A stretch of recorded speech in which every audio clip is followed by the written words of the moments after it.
Do not touch. Jen lived by the unwritten rules of being single but wanting a child. Don't look at children. Don't engage with children. Don't talk about children. Don't let other people talk about their children. And don't, for the love of all that is holy, tell anyone you long for a child. A nearby suitor could be eyeing you up, biting their bottom lip at the sight of your untoned bum, lusting after your wide midriff, admiring your conical legs. They could be subconsciously sliding you through their mental mold of their dream woman, seeing you slot in just right. Only to see your face change from that of a promising conquest to a maniacal ovary, ready to snatch the sperm of the nearest purveyor to fulfill your vapid, barren life.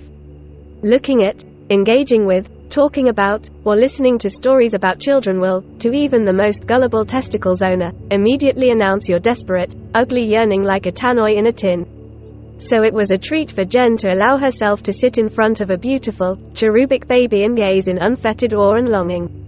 She had been doing this almost every week lately. The museum, a former church, was on her walk home on Fridays, when she worked only half a day. The exhibition had been on display since January, but it was early spring when she found herself sputtering around, trying to look interesting to a society obsessed only with the happenings of her womb. Trying to look like she was, indeed, living her best life, flitting from exhibition to dinner date, eating the world around, unburdened by responsibility.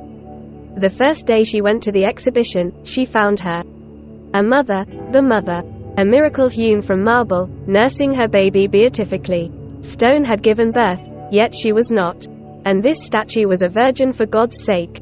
She loved her instantly, though on her first few visits, she hastened past her, fearful that those watching would delight in the poetic tragedy of the sight, a childless woman gazing up at the immaculate mother of mothers.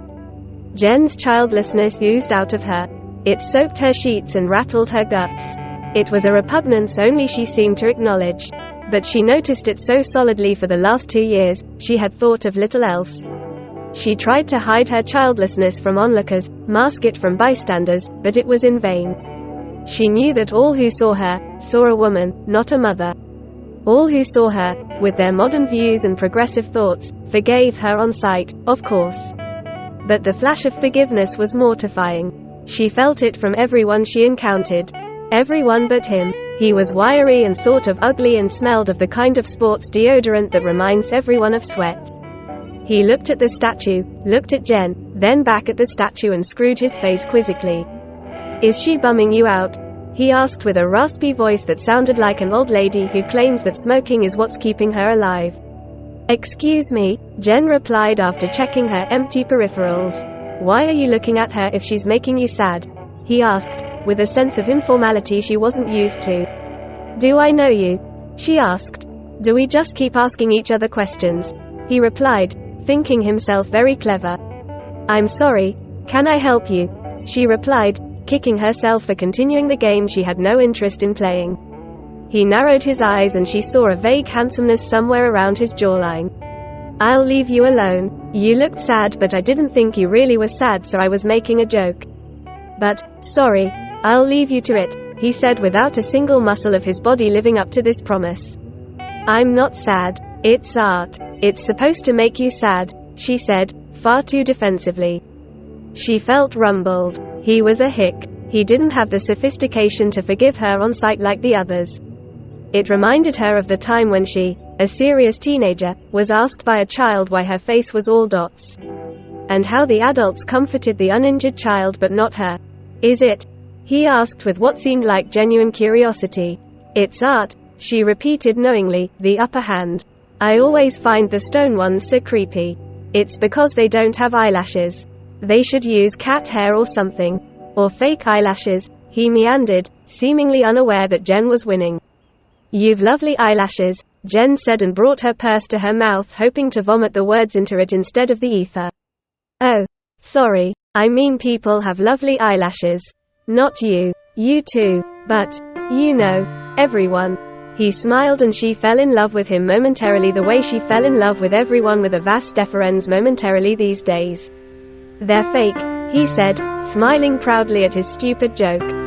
"So, why does this make you sad?" She thought for a moment. Thought about wanting to be a statue, to be frozen, voiceless, heartless, childless, but nursing another statue. She hated him. She felt naked. She wanted to run but was gripping to the galloping high horse she hoped he was aware of. She was going to make him run. She had a superpower for repelling.